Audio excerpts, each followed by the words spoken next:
Hello everyone. So friend, कैसे हैं आप सभी? आशा है आप सभी अच्छे होंगे, मस्त होंगे, स्वस्थ होंगे। सो गाइस, जैसे कि आप सभी को पता है एमपी आईएएस काउंसलिंग स्टार्ट हो गई है। ऑफिशियल शेड्यूल जो है वो वेबसाइट पर भी अपलोड कर दिया है और मैंने उसके रिगार्डिंग वीडियो भी अपलोड कर दी है। ठीक है, 15% ऑल इंडिया कोटा के लिए भी काउंसलिंग स्टार्ट हो गई है, उसका रजिस्ट्रेशन ऑलरेडी स्टार्ट हो गया है। ठीक है, और भाई अगर हम 85% स्टेट कोटा की बात करें तो वो भी 19 सितंबर से स्टार्ट हो जाएगा। ठीक है, तो जो ऑल इंडिया कोटा वाले स्टूडेंट है वो 15% ऑल इंडिया कोटा में भी पार्टिसिपेट कर सकते हैं और 85% स्टेट कोटा में भी पार्टिसिपेट कर सकते हैं। रूल बुक आएगी तो उसके रिगार्डिंग में अलग से वीडियो बना दूंगा। लेकिन अभी कई स्टूडेंट्स के मन में ये डाउट है कि जैसे कि आप सभी को पता है कि 85% स्टेट कोटा वाले जितने भी स्टूडेंट हैं उनको क्या करना है, उनको डॉक्यूमेंट वेरिफिकेशन के लिए भी जाना है। ठीक है, तो कई स्टूडेंट्स और पेरेंट्स के मन में ये डाउट है कि मेरे को डॉक्यूमेंट वेरिफिकेशन के लिए कौन कौन से डॉक्यूमेंट ले जाना है, किन किन बातों का ध्यान रखना है, एडमिशन के दौरान कौन से डॉक्यूमेंट ले जाना है। ठीक है, तो ये सारे डाउट स्टूडेंट्स के मन में है, तो आज मैं आपके डॉक्यूमेंट से रिलेटेड सारे डाउट क्लियर कर दूंगा। और आज की ये जो सिंगल वीडियो होने वाली है इसमें मैं आपका एडमिशन तक का क्या कर दूंगा, पूरा डाउट क्लियर कर दूंगा। साथ में कुछ बातें आपको ध्यान रखनी है जो कि मैं आज इस वीडियो में आपके लिए करूंगा। ठीक है, तो उन सारी बातों का ध्यान रखते हुए आपको आगे बढ़ना है। ठीक है, तो आज हमारा जो टॉपिक है वो क्या है, document required at the time of verification as well as at the time of admission. ठीक है, कई स्टूडेंट्स के मन में डाउट था, तो देखिए आपके लिए मैं प्यारी सी क्या बना के लाया हूँ, पीडीएफ बना के लाया हूँ। ठीक है, चलिए स्टार्ट करते हैं। तो सबसे पहले हम बात करते हैं documents required at the time of verification. Verification के दौरान आपको कौन कौन से डॉक्यूमेंट ले जाना है।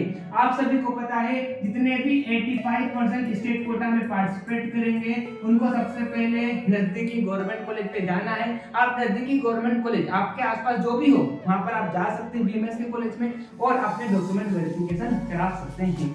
आपका पहले डॉक्यूमेंट वेरिफिकेशन होगा तभी आपको काउंसलिंग में पार्टिसिपेट करने दिया जाएगा। ठीक है, तो उस दौरान आपको कौन कौन से डॉक्यूमेंट्स ले जाना है, किन किन बातों का ध्यान रखना है, तो वो मैं आपको सबसे पहले बता देता हूँ। तो सबसे पहले तो आपको आपके 10th 12th की मार्कशीट रख लेना है। ठीक है, आपका बर्थ सर्टिफिकेट है ना, अगर किसी के पास बर्थ सर्टिफिकेट नहीं होता है तो आपकी जो 10वीं की मार्कशीट होती है उसे ही कंसीडर कर लिया जाता है as a proof of birth certificate. ठीक है, उसके बाद आपका नेटिविटी स्कोर कार्ड यानी कि रिजल्ट की बात हो रही है यहाँ पर। ठीक है, आपका एमपी डोमिसाइल सर्टिफिकेट यानी कि आपका जो मूल निवासी प्रमाण पत्र ले जाना है। ठीक है, और ये वाला जो है ना ये लेटेस्ट होना चाहिए बच्चों, है ना, ये वाला जो एमपी डोमिसाइल सर्टिफिकेट लेटेस्ट यानी कि अभी 24 वाला होना चाहिए, 3-4 महीने पुराना होगा तब भी चल जाएगा।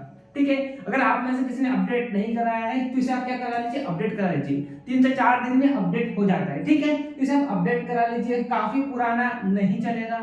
देखो कभी कभी क्या चल भी जाता है लेकिन किसी किसी कॉलेज में नाटक करते हैं, तो मैं तो आपको बोलूंगा सेफर साइड होकर कि आप इसको क्या कर लीजिए, अपडेट करा लीजिए। ठीक है, उसके बाद आपका कास्ट सर्टिफिकेट इसे भी अपडेट करा लीजिए, आपके जाति प्रमाण पत्र, ठीक, इसे भी आप क्या करा लीजिए, अपडेट करा लीजिए। उसके बाद आपका फोटो आईडी प्रूफ, उसमें आप आपका आधार कार्ड रख सकते हैं क्योंकि 100% सभी के पास आधार कार्ड होता ही है।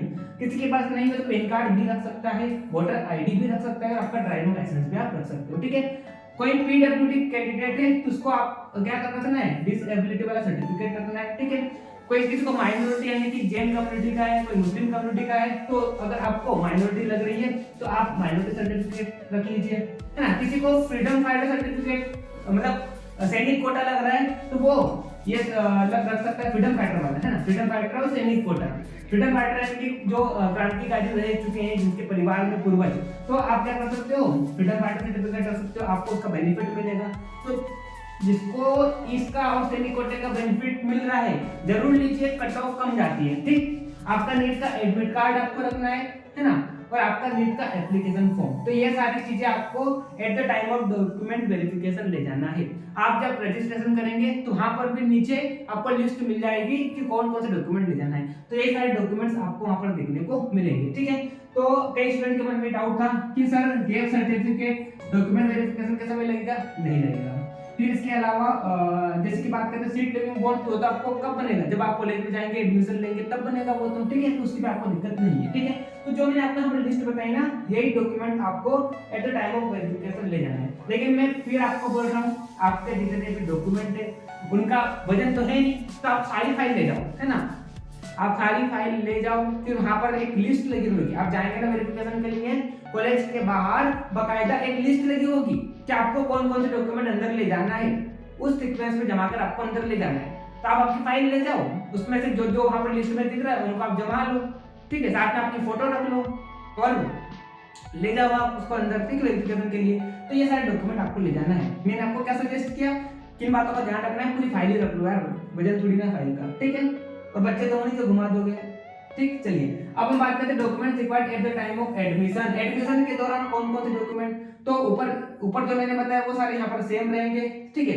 10वीं 12वीं की मार्कशीट, आपका बर्थ का सर्टिफिकेट, आपका रिजल्ट, एमपी डोमिसाइल सर्टिफिकेट, है ना, caste certificate, photo ID proof, disability certificate, minority, freedom fighters, सैनिक कोटा और आपका नीट का एडमिट कार्ड, जो कि मैंने ऊपर आपको सारे बताया, ठीक है।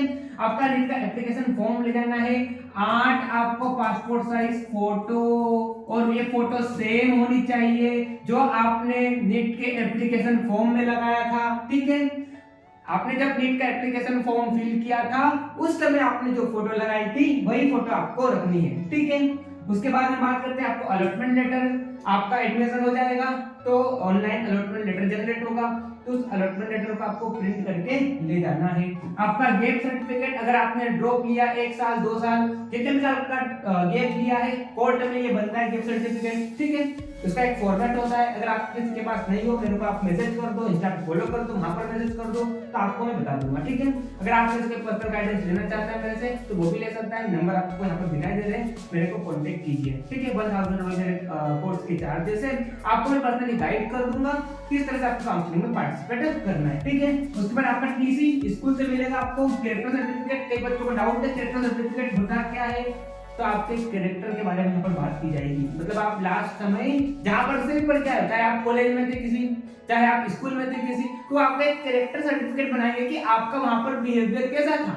ठीक है, तो उसको एक कैरेक्टर सर्टिफिकेट बोलते हैं। माइग्रेशन सर्टिफिकेट, ठीक है, ये भी स्कूल से मिलेगा। मेडिकल फिटनेस सर्टिफिकेट, ये कहां पर बनता है, ये कहां पर बनता है, तो ये गवर्नमेंट डिस्ट्रिक्ट हॉस्पिटल से बनेगा, इसके अलावा कोई नहीं चलेगा, ठीक है। आपके जो भी गवर्नमेंट डिस्ट्रिक्ट हॉस्पिटल है वहां पर आप जाना, करीबन 500-600 रुपए लेता है, मेडिकल फिटनेस सर्टिफिकेट बन जाता है, ठीक। उसके बाद आपका सीट लिविंग बॉन्ड कॉलेज में बनेगा वो तो, और एंटी रैगिंग बॉन्ड ये भी कॉलेज में लेने के बाद कॉलेज में ही बनता है। तो ये सारे डॉक्यूमेंट आपको ले जाना है। अब किन किन बातों का ध्यान रखना है, तो देखिए अब आप एडमिशन लेने जाएंगे ना, तो आपके सारे जो ओरिजिनल डॉक्यूमेंट है वो क्या होगा, आपका जो कॉलेज है उनको जमा कर लेगा, ठीक है। अब इन फ्यूचर आपको मान लो किसी डॉक्यूमेंट की रिक्वायरमेंट रही तो आप क्या करोगे, तो मैं आपको एक सजेशन देता हूं कि आप सारे डॉक्यूमेंट को क्या करके रखें, स्कैन करके रखें, scan all the document and keep safely all the documents with you because original documents क्या कर लेते हैं कॉलेज वाले रख लेते हैं, ठीक है। सीट लिविंग बॉन्ड, रैगिंग का बॉन्ड, एंटी रैगिंग बॉन्ड ये कब बनेगा, आपका जब कॉलेज हो जाएगा तब बनेगा। सारे डॉक्यूमेंट्स जो है, हाँ ये इंपॉर्टेंट पॉइंट है, सारे ओरिजिनल डॉक्यूमेंट रखना है। सारे ओरिजिनल डॉक्यूमेंट के साथ साथ आपको हर एक डॉक्यूमेंट की फोटोकॉपी रखना है, ठीक है। हर एक डॉक्यूमेंट की आप 3-3 कॉपी बना लो और उसको भी वेरिफिकेशन के समय भी ले जाओ और एडमिशन के समय भी ले जाओ। मैं तो बोलूँ आप में ना हर डॉक्यूमेंट की 6 सेट बना लो, मतलब हर एक डॉक्यूमेंट के 6 कॉपी आप आपके पास बना लो, ताकि इन फ्यूचर आपको मान लो कहीं जरूरत पड़ता है आप उसका फोटोकॉपी बना के किसी को दे दो, ठीक है। बार बार आपको फिर स्कैनर से निकालना नहीं पड़ेगा उसका, ठीक है। तो मैं क्या बोल रहा हूँ, एडमिशन के दौरान ओरिजिनल डॉक्यूमेंट साथ में आप 2-2 3-3 सेट आप फोटोकॉपी ले जाओ हर डॉक्यूमेंट के, ठीक है। तो ये कुछ बातें थी जो आपको ध्यान रखनी है, ठीक। तो आशा है आप सभी को समझ में आ गया होगा कि मैंने क्या बोला है, ठीक है। और इसी तरह से मैं एमपी आईएएस काउंसलिंग से रिगार्डिंग वीडियो लाता रहता हूं without any doubt, without any confusion. एक सिंगल वीडियो में आपको सारी चीजें मिल जाती है। अभी तो काउंसलिंग स्टार्ट ही नहीं हुई है, मतलब असली जो काउंसलिंग कब स्टार्ट होती है पता है, जब आप कॉलेज में स्टार्ट, फिर आपके स्टूडेंट्स के में डाउट होता है अपग्रेडेशन दूं या ना दूं, अपग्रेडेशन देना है तो कैसे देना है, ठीक है। तो कई डाउट होते हैं और आप सभी को पता है इतने लोग मेरे वीडियो देख रहे हैं तो मैं किस किस का कॉल अटेंड करूंगा, ठीक है। तो जो मेरी पेड काउंसलिंग लेगा उसका कॉल मैं अटेंड कर लूंगा, ठीक है।